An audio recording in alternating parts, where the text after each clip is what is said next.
Hi, I'm Mark. This is my March review of Scorpio Sun sign and Scorpio rising. This month we start the month with a couple of aspects from Mercury.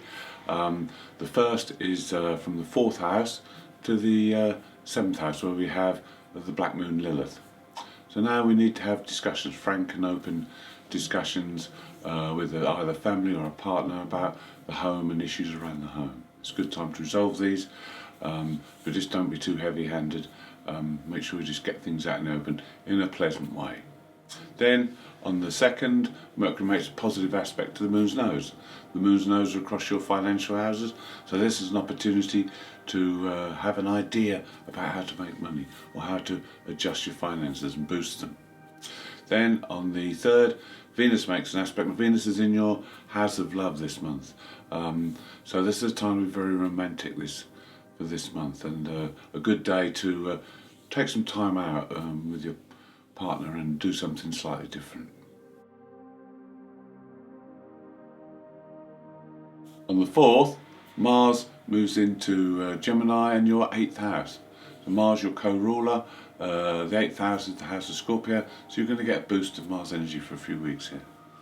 Also on that day, the Sun illuminates the shadow of the Black Moon. Black Moon's in your 7th house of relationships, so you'll be able to see what needs to be done, what improvements you can make within all your relationships. Also on the 4th, there's an aspect between Mercury and Jupiter. This will heighten your mental faculties. You'll be able to see the bigger picture, especially around the home. You'll see what needs to be done and what adjustments you need to make, and you can accomplish a lot on a day like this. On the 5th, the Sun makes a square aspect to the Moon's nose.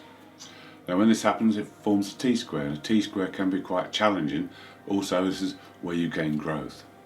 Now with the nose, it's a case of getting them in balance, and with the Sun in this middle position, you can use the Sun to balance the two. The Sun's in the house of creativity, so it suggests that there is a creative way in which you can plug into the nose now. The past is about our talents that we have, and we can utilise these going forward into the future.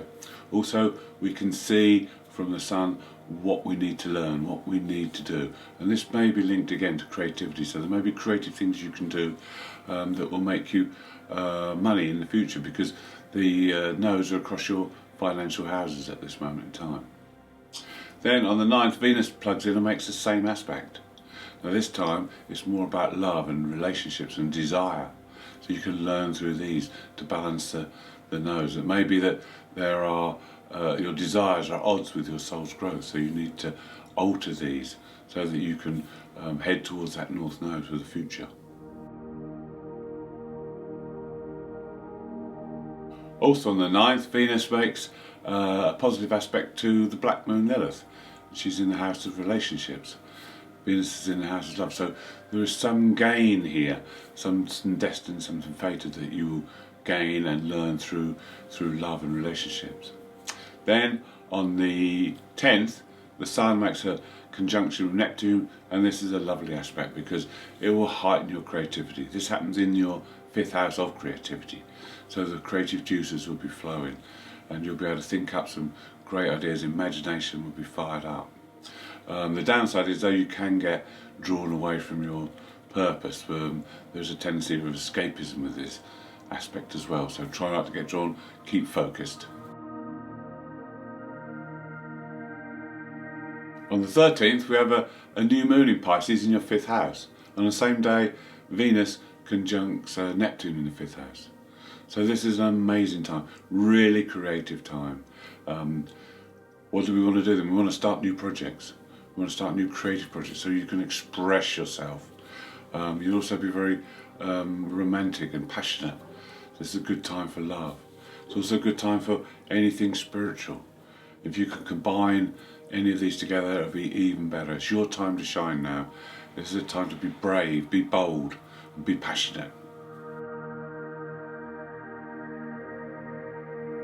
On the 16th, the Sun makes a positive aspect to Pluto in your 3rd house, so now's the time to have a little bit of a sort out. It's time you can investigate things and get to the bottom of things and maybe change the things that you've been putting up with for a while that you've got totally fed up with now. So you can have a bit of a spring clean and make these changes. Then on the same day, Mars makes an aspect to Chiron. This again is a positive aspect, so now you can deal with situations in the workplace. Mars is about anger, so you can now look at how you assert yourself. Are you too assertive, or are you not assertive enough? Are you too shy? You can also look at your boundaries. How are those managed? You know, are the boundaries in place? Are they strong enough? These are all things you can look at in a positive way to make changes again. On the 18th, Venus makes the same aspect to Pluto. This time there's a deepening of emotions. There's a sense of belonging as well, and this could be connected with siblings as well. Relationships with siblings could be transformative at this time.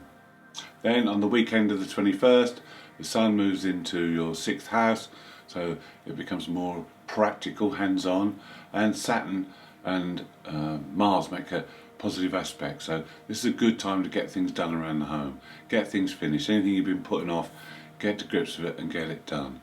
Mercury also makes a positive aspect on that day as well, so you'll be able to see things, see problems in a different light, and you'll be able to take a new approach to things. So this is a great weekend to get on and get things done. On the 22nd, Venus and the Sun now come together in Aries. This is your 6th house, so the emphasis will change from the creative side to the more mundane now, the everyday routines that you have. Your work, your diet, your fitness, health, exercise, all these will be put under the spotlight for the next month. So there's an ideal opportunity to work on any of these now. With the attracting power of Venus, you should be able to make some good changes. Then you've got to be careful on the 23rd because Mars and Mercury come together in a square aspect, and this can always be a little bit accident prone on days like this. So be careful when you're driving, be careful with sharp objects, and just be aware that you might be a little bit irritable on that day. On the 25th, there's two more aspects to the moon's nose. The first is a conjunction from Mars.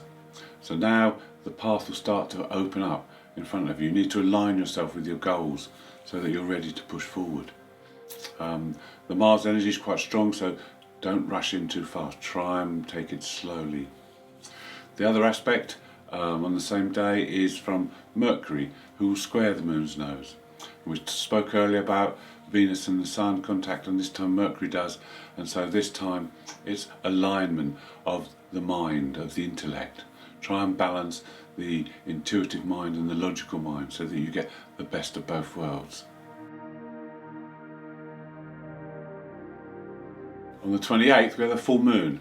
This full moon's in Libra and it falls in your 12th house, so it'll activate the 12th and the 6th house. With the Sun in the 6th house conjunct Chiron and Venus, so there's a healing quality about this full moon. Now, full moon in Libra means gaining harmony and balance in your life. Because it's the 12th house, it's a case of balancing again the conscious and the unconscious mind. We had this earlier with Mercury. It's another opportunity to balance the logical side and the intuitive unconscious side. Now with the unconscious side and the moon being in the 12th house, there's a feeling that you may want to withdraw. But with the Sun in the 6th house, that's in conflict because the Sun wants to get on and get things done. So you've got to try and balance these two.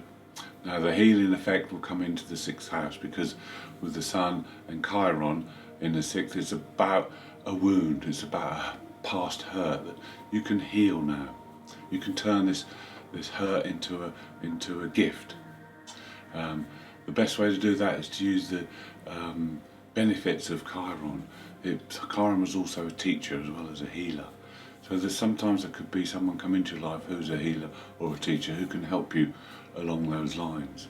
But there could be a wound to do with diet, health, exercise from the past that you can now get to grips with, look at, accept, and then use the power of Chiron to transform it into a gift. This gift could be a gift of understanding, this could be a gift of knowledge, It depends on how you work with this wound.